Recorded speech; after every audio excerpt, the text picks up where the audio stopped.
Beautiful people, this is Paula. No bullshit, no makeup.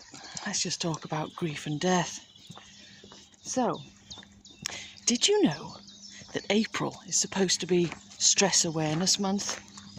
I didn't. I don't do all that special days for this or special weeks for that or special months for this or that other. I just live life. I don't worry about all that bullshit. But I found out the other day that it was. April is supposed to be stress awareness. And I thought, how apt. How very apt. I love synchronicity. So I brought out a book last week. A short book, a mini book.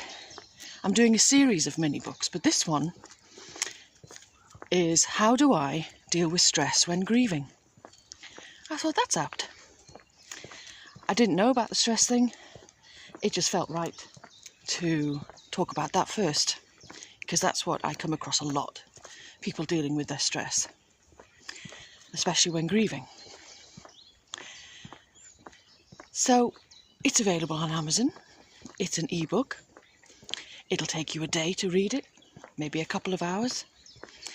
It's one of those books that you can just dip into.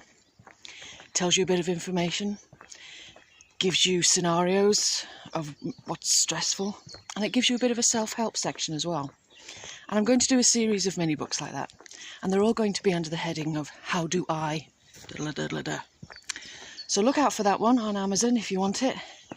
I think it's only $2.99. It's less than a coffee. In fact, you could get it and then have a coffee. Perfect. Perfect afternoon to try and de-stress. Because that's the most important thing, isn't it? Finding ways that you can de-stress. There's no point in hanging on to it. And I know that's easier said than done when you're grieving. But you've got to find ways to de-stress, because a little bit of stress is fine in life. We all have a bit of stress. Of course we do.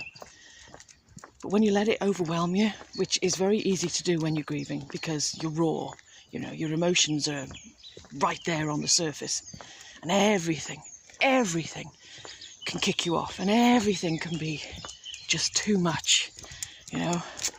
I can remember a client saying to me that she completely lost her shit when she had to change the toilet roll in the bathroom.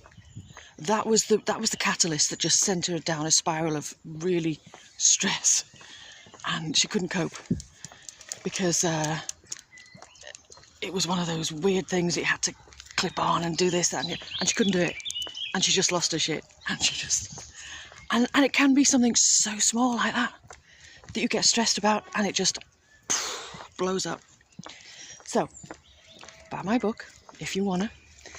It has lots of ways of helping you de-stress in various situations around grief, to do with your partner, to do with the death itself, to do with everyday life. But it gives you ideas. And that's all I can do, really, isn't it? Give you ideas. Only you can implement them. Only you can decide whether or not they're for you or not. Because this is your life. And I'm trying to help you. But you got to help yourself at the end of the day, isn't it? So on this beautiful, beautiful, gorgeous morning where I am trying not to I'm trying not to get stressed, I am de-stressing in the sunshine, walking my dog. I wish you a beautiful day, and let's hope you find ways to de-stress. Lots of love to you.